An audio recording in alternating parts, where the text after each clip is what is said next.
Once you've unboxed your BikeStowUp, you should have the following components: the two sides, front, rear and upper pieces, along with a short flippable seat post cradle and a taller seat post cradle. In addition, you should also have two front braces, two rear braces and two upper braces with 12 M5x20 screws with a 3mm Allen key. Finally, you should also have 6 M6x70 screws with 6 M6 cross-dowel nuts and a 4mm Allen key. You'll notice the inside of the side, front, rear and upper pieces all have letters and lines inscribed near the joints. The first thing we're going to do is put the pieces together so the letters match and the lines line up. On the upper piece, you'll have to slide down the slider slightly to reveal the two letters and the lines.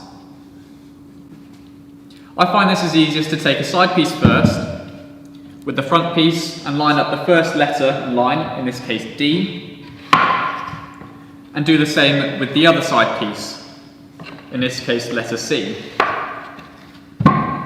Now you can take the rear panel and insert it so that letters A and B match,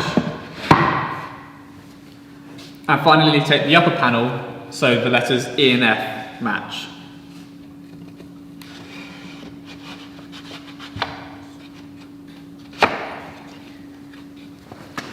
So now we've got the assembled and loosely held together by friction, the next thing we're going to do is take the cross dowels and the braces to stiffen it up. Starting with the cross dowels, this comprises of the M6x70 screw and the M6 cross dowel nut.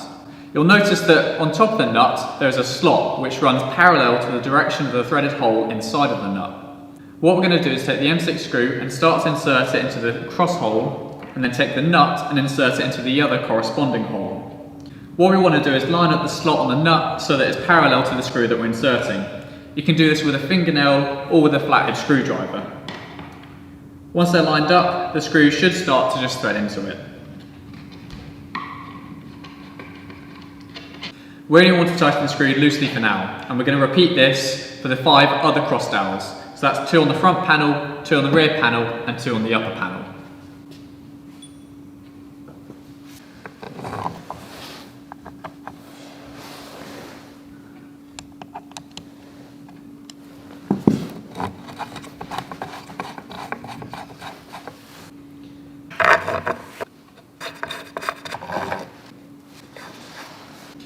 For the upper panel, you may have to wiggle it slightly so the hole lines up and the screw can go through.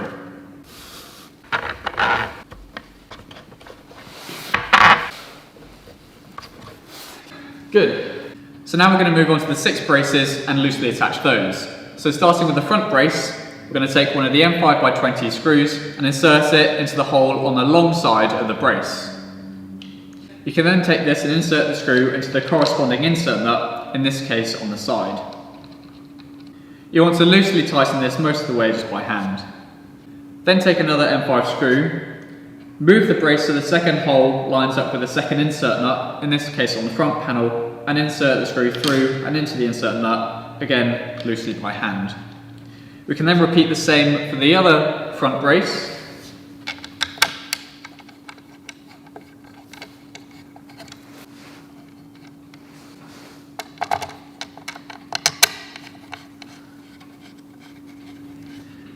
And then for the rear braces.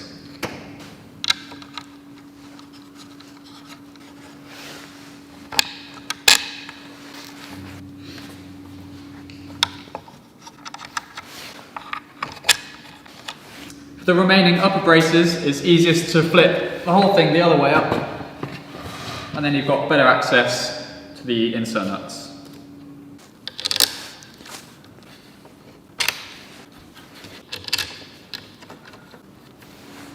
So now we're going to flip the up onto its feet for the first time and put it onto a flat floor or flat table.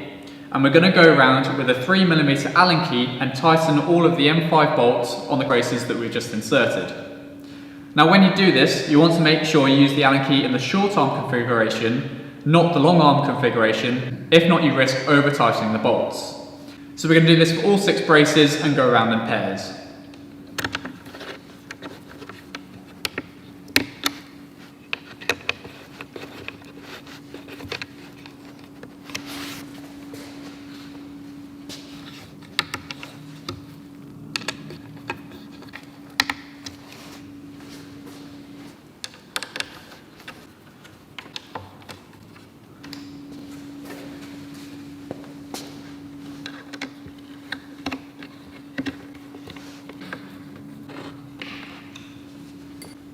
Finally, we're going to take the 4mm Allen key and go around and tighten the 6 cross dowels that we inserted at the very beginning. Again, doing this in pairs and remembering to do it in the short arm configuration, not the long arm configuration.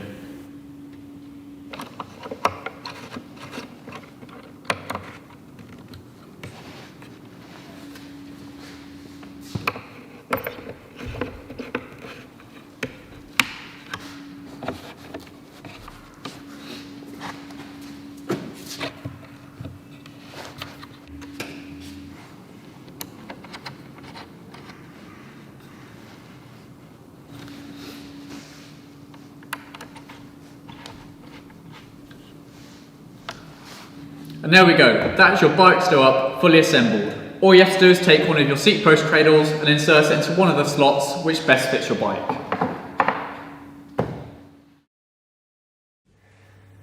For horizontal storage, simply roll the bike in and lower the V-slider. Here you can do some ride prep, basic bike maintenance, or leave it as is. To advance to vertical storage, rotate the bike about its rear wheel until its seat post rests on the seat post cradle. The seat post cradle can be moved between the 5 slots, flipped upside down, or swapped out for a tall version, giving you plenty of adjustability so your bike rests at the perfect balance point. Road bikes tend to use the cradle upside down and in the lower slots, whereas mountain bikes tend to use it the right way up and in the upper slots.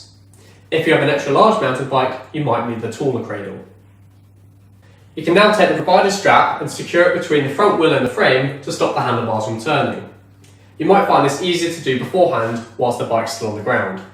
Notice that the strap has a soft foam section as to not scratch your frame.